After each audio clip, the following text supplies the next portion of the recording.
आम्ही सगळे उपोषणला बसणार साहेब, आम्ही सगळे आमचा जीव देणार।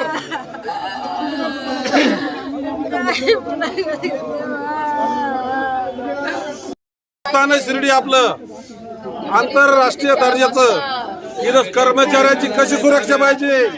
आम्ही डेड बॉडी घेणार नाही साहेब, आम्ही अजून 2-3 जण मरू, आमचा जीव देऊ। एवढा उशीर बोलणं इकत घ्यावं लागतं साहेब, कोणाच्या आदेशात नाही। संस्थांचे साहेब न्याय द्या, कोते पाटील आम्हाला न्याय द्या, तुमच्या सोबत होता, न्याय झाला पाहिजे। कोते पाटील तुमच्या गावात होता, तुमच्या मंदिरात होता, मग न्याय झाला पाहिजे, त्याला फाशी झाली पाहिजे। तेव्हा कोणा सगळं भांडण करीत नव्हता, माझ्यासोबत व्हायला पाहिजे होतं, त्याच्यासोबत नाही। देव माणूस होता, तो मंदिरामध्ये होता, बाबाची सेवा करायचा। कधी म्हणा कोणी बाबाची सेवा करीत होता, माझा भाऊ सेवा करीत होता मंदिरात। बोला तुम्ही सांगा साहेब। पोलीस आहे ना, पोलीस रात्रीची गस्त घालण्याऐवजी पोळेगावला बटन पकडीत बसले। जर इकडे जर त्यांनी ते राऊंड मारला असता।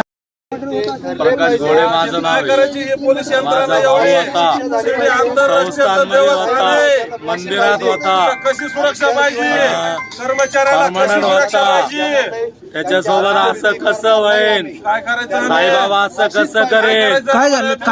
20 किलोमीटरहून लोक कामाला येतात संस्थांमध्ये, त्यांच्या जीवाचं काय? माझ्या भावासोबत असं कसं झालं?